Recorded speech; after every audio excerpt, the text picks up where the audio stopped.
What happens when the most powerful military commander in American history defies the direct orders of his president in the middle of a war that could ignite World War III? On April 11, 1951, President Harry S. Truman sat in the Oval Office and made a decision that would shake the foundations of American civil-military relations forever.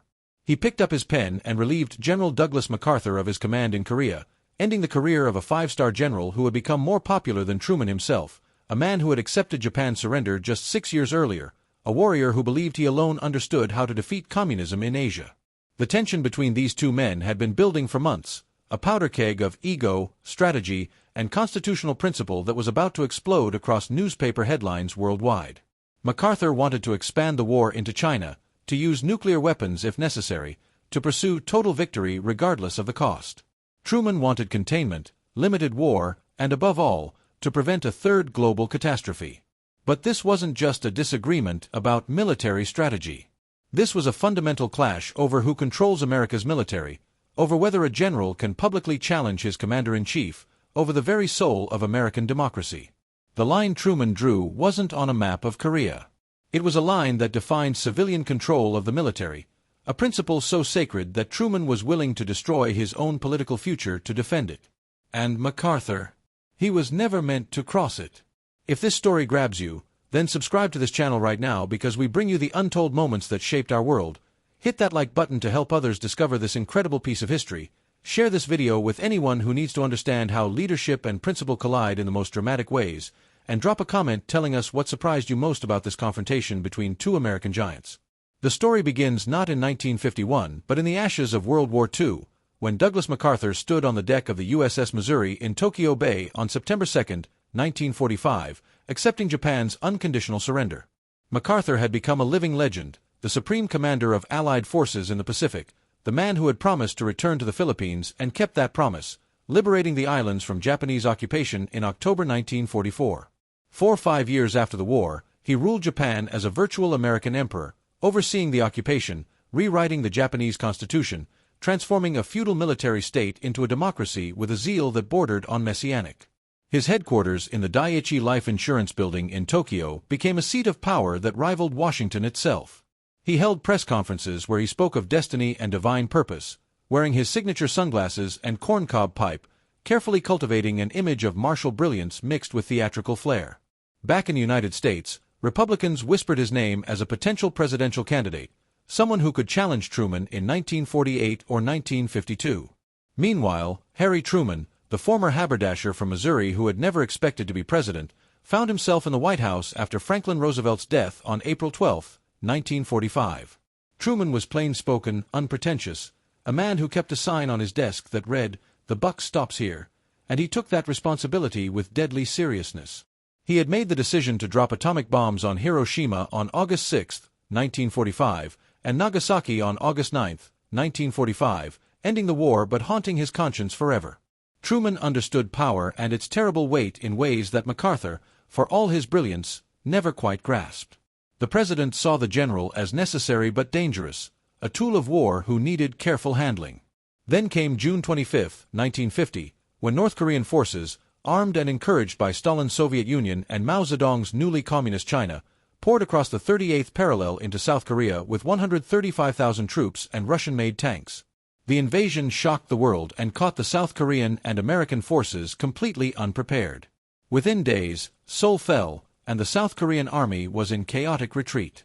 Truman, determined to stop communist expansion without triggering another world war, went to the United Nations, and on June 27, 1950, the Security Council authorized military action to defend South Korea, an unprecedented move possible only because the Soviet Union was boycotting the UN at the time.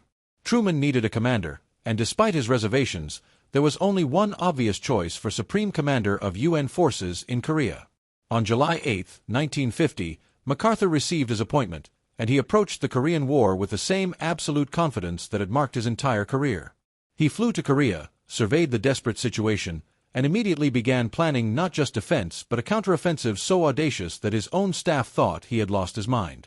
The American and South Korean forces had been pushed into a tiny perimeter around the port city of Pusan in the southeast corner of the peninsula, their backs to the sea, barely holding on through August 1950. MacArthur studied the maps and saw an opportunity that everyone else had missed. He would land an amphibious force deep behind enemy lines at Incheon, a port city near Seoul with tides so extreme and approaches so treacherous that the North Koreans would never expect an attack there. His staff protested, the Navy protested, everyone said it was too risky, but MacArthur insisted with the force of his personality and his legend. On September 15, 1950, the Incheon landing began at dawn, and it was a masterstroke of military genius that vindicated everything MacArthur had ever said about himself. The Marines went ashore, seized the port, and within 2 weeks Seoul was liberated and the North Korean army was cut in half, supplies severed, retreat routes blocked. The Pusan perimeter exploded outward, and suddenly the North Korean invasion became a rout. By early October, UN forces had not only pushed the invaders back across the 38th parallel but were advancing into North Korea itself, driving toward the Yalu River, the border with China. MacArthur believed total victory was within reach, the unification of Korea under a democratic government, the complete destruction of the North Korean communist state. On October 15, 1950, Truman flew all the way to Wake Island in the Pacific to meet personally with MacArthur, their first and only face-to-face meeting. The president wanted assurances that China wouldn't enter the war, that MacArthur's northward advance wouldn't trigger a wider conflict. MacArthur was dismissive, almost condescending, telling Truman that if the Chinese crossed into Korea they would face the greatest slaughter in military history. He estimated that formal resistance in North Korea would end by Thanksgiving and promised that American boys would be home by Christmas. Truman wanted to believe him, needed to believe him, because the alternative was unthinkable. The meeting lasted just hours. There's a famous photograph of them shaking hands, two men smiling for the cameras while fundamentally misunderstanding each other's worldview. MacArthur saw the war in Korea as part of a larger existential battle against communism that demanded total commitment and total victory. Truman saw Korea as one crisis among many in a global chess game where the real enemy was the Soviet Union, not China, and where restraint might be more important than victory. Everything changed in late October 1950 when Chinese soldiers began appearing in the North Korean mountains, not by the hundreds but by the hundreds of thousands. Mao Zedong had made his decision, warning through diplomatic channels that he would not tolerate American forces on his border, and when those warnings were ignored, he sent the People's Liberation Army across the Yalu River under cover of darkness. On October 25, 1950, Chinese forces launched their first attacks against South Korean units, and the reports that came back were terrifying. The Americans and South Koreans weren't facing remnants of the North Korean army but a fresh, massive Chinese intervention, human wave attacks supported by artillery and led by battle-hardened commanders who had just won the Chinese Civil War.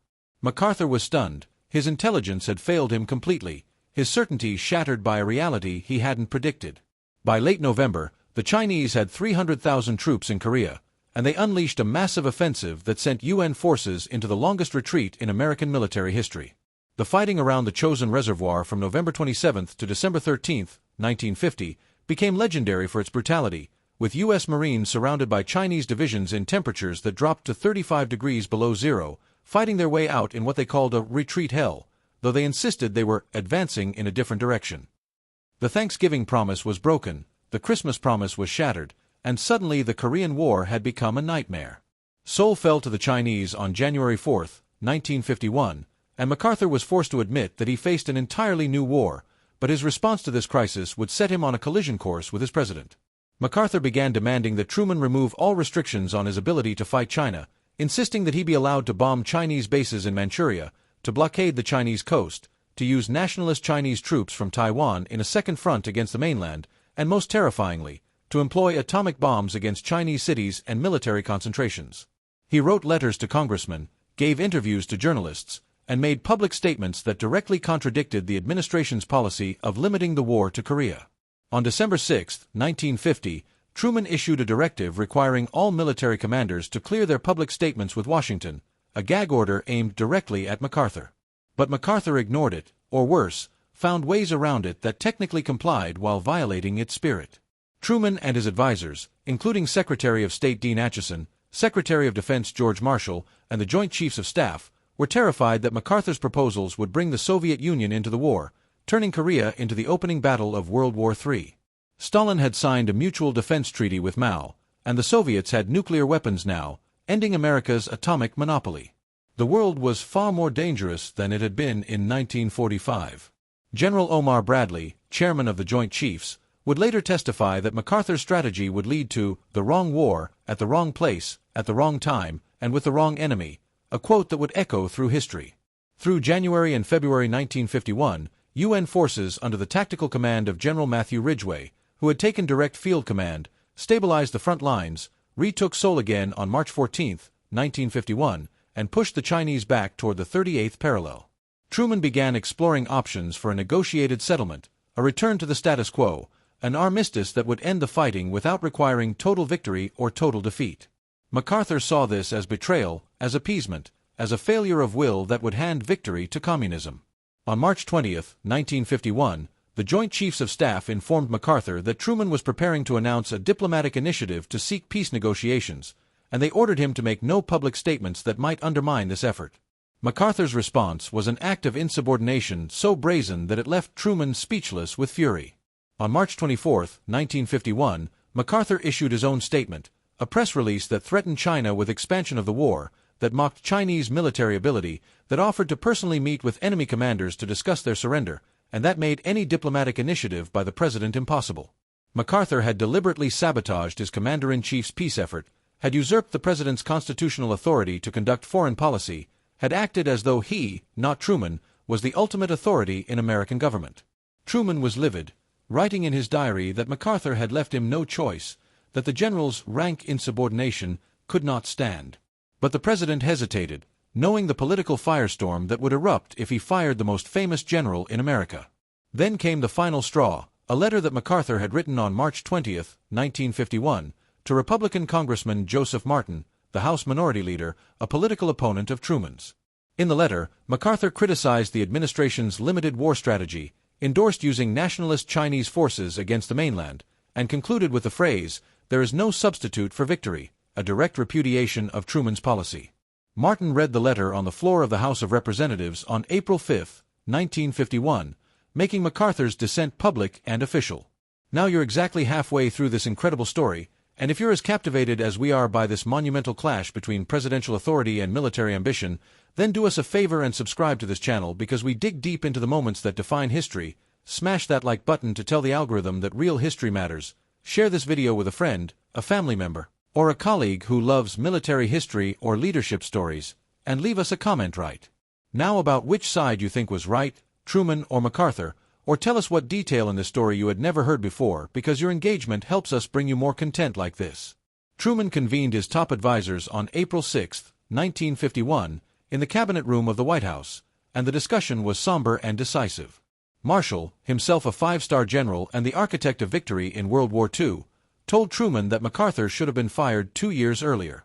Acheson argued that MacArthur's actions constituted a clear violation of civilian control of the military, a principle embedded in the Constitution and essential to American democracy. The Joint Chiefs were consulted individually, and while they were reluctant to recommend firing such a distinguished officer, they all agreed that MacArthur's public disagreements with policy had become intolerable. General Bradley later testified that the military's unanimous view was that MacArthur had to go. Truman made his decision quickly once the consensus was clear, and he drafted the order himself. The plan was to inform MacArthur diplomatically, through Secretary of the Army Frank Pace, who was visiting Korea, but events moved faster than expected. On the evening of April 10, 1951, word leaked to the Chicago Tribune that MacArthur was about to be fired, and Truman, fearing that MacArthur would resign first and claim victimhood, decided to announce the dismissal immediately. At 1 o'clock in the morning on April 11, 1951, White House Press Secretary Joseph Short handed out a terse statement to reporters. It read simply that President Truman had relieved General Douglas MacArthur of all his commands and appointed General Matthew Ridgway to replace him. MacArthur learned of his dismissal from a radio news broadcast, a humiliation that was unintentional but complete. The most decorated general in American history had been fired, and he hadn't even been told personally. The American public's reaction was immediate and explosive, unlike anything Truman had anticipated.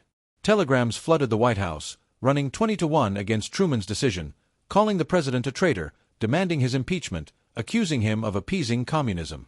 Truman's approval rating, already damaged by the stalemated war and accusations of being soft on communism during the McCarthy era, plummeted to 22%, one of the lowest ever recorded for a sitting president.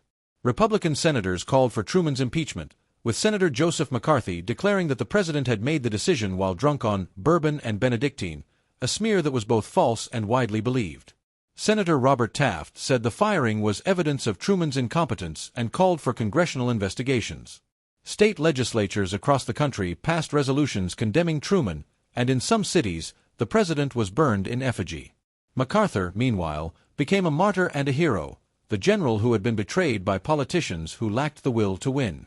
On April 17, 1951, MacArthur returned to the United States for the first time in 14 years, landing in San Francisco to a welcome that rivaled a Roman triumph. An estimated 500,000 people lined the streets, and MacArthur gave a speech warning that appeasement in Asia would lead to disaster. 2 days later, on April 19, 1951, he addressed a joint session of Congress, giving one of the most famous speeches in American history. He defended his record, criticized the concept of limited war, argued that in war there is no substitute for victory, and concluded with a haunting line from an old barracks ballad, "Old soldiers never die, they just fade away," his voice breaking with emotion as he said he would now fade away, an old soldier who had tried to do his duty. The speech was broadcast on radio and the new medium of television, and 7.5 million people in New York City alone watched it, the largest audience that had ever witnessed a single event. MacArthur was invited to ticker-tape parades in New York, Washington, and Chicago, with an estimated 7 million people turning out to see him, more than had welcomed Eisenhower after World War II. For a moment, it seemed like Truman had made a catastrophic mistake, that he had fired a man too beloved, too accomplished, too right to be dismissed. But Truman never wavered, never apologized, never backed down. He believed absolutely that he had defended a principle more important than popularity, the principle that, in America, the military serves the civilian government, not the other way around. He told his staff, "I fired MacArthur because he wouldn't respect the authority of the president. I didn't fire him because he was a dumb son of a bitch, although he was, but that's not against the law for generals. If it was, half to three-quarters of them would be in jail." Truman knew that this decision would probably cost him any chance of re-election in 1952, and indeed, he chose not to run again, partly because of the political damage from the MacArthur firing. Congress launched hearings into the dismissal, and from May 3 to June 25, 1951, the Senate Armed Services and Foreign Relations Committees held joint hearings that consumed 42 days and produced 2 million words of testimony. MacArthur testified for 3 days, brilliantly defending his strategic vision and his record.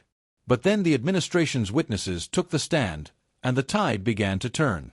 General Omar Bradley testified that MacArthur's proposals risked general war with China and possibly the Soviet Union, and he delivered the devastating assessment that MacArthur's strategy would involve the wrong war, at the wrong place, at the wrong time, and with the wrong enemy. General Marshall testified that MacArthur had repeatedly ignored directives from Washington and had made policy statements that contradicted and undermined presidential decisions. The Joint Chiefs of Staff, one by one, testified that they had unanimously supported MacArthur's dismissal and that his strategy was too dangerous to implement. Secretary Acheson methodically dismantled MacArthur's arguments, showing that expanding the war to China would alienate America's allies, might bring in the Soviet Union, and would drain resources from the defense of Europe, which was the real Cold War priority. As the hearings dragged on through the hot Washington summer of 1951, public opinion began to shift. People started to understand what was at stake, that this wasn't just about Korea but about who controls America's military and whether a general can defy his president. Editorial pages that had initially supported MacArthur began to reconsider, acknowledging that Truman had the constitutional authority to fire any general for any reason, and that MacArthur's public dissent had been inappropriate regardless of the merits of his strategic arguments. By the time the hearings concluded without any formal censure of Truman, the fever had broken. MacArthur, sensing that his moment had passed, declined to run for president in 1952, though some Republicans had hoped he would. He took a job as chairman of the board of Remington Rand, a typewriter and computer company, and faded from public life, giving occasional speeches but never regaining the influence he had lost. The Korean War continued for 2 more years after MacArthur's dismissal, finally ending in an armistice signed on July 27, 1953, at Panmunjom, a truce that created the demilitarized zone roughly along the 38th parallel where the war had begun. It was not the victory MacArthur had demanded, but neither was it the defeat he had predicted. More than 36,000 Americans died in Korea, along with hundreds of thousands of Koreans and Chinese, and the peninsula remains divided to this day, a frozen conflict that never quite ended.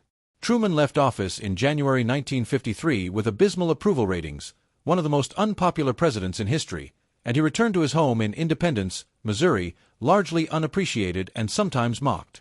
But history has been far kinder to Truman than his contemporaries were.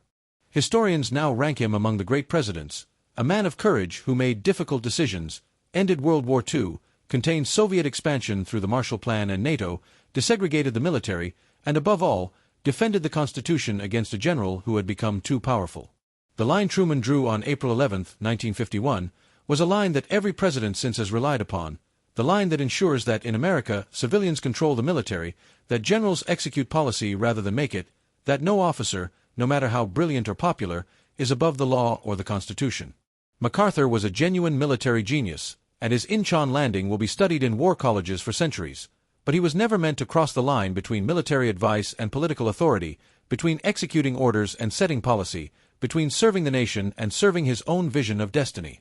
This story should remind us that the greatest battles aren't always fought on battlefields, but in the quiet offices where leaders must choose between popularity and principle, between short-term acclaim and long-term constitutional order. So if this deep dive into one of the most dramatic confrontations in American history moved you, inspired you, or taught you something you didn't know, then please subscribe to this channel because we're committed to bringing you the real stories behind the headlines. Hit that like button to show your support and help this video reach more people who care about history and leadership. Share this with someone who needs to understand how democracy works when it's tested by strong personalities and competing visions. And leave us a comment telling us what moment in this story hit you hardest or what lesson you're taking away from Truman's decision to fire the most powerful general in America, because your thoughts matter to us and to this community of history lovers we're building together.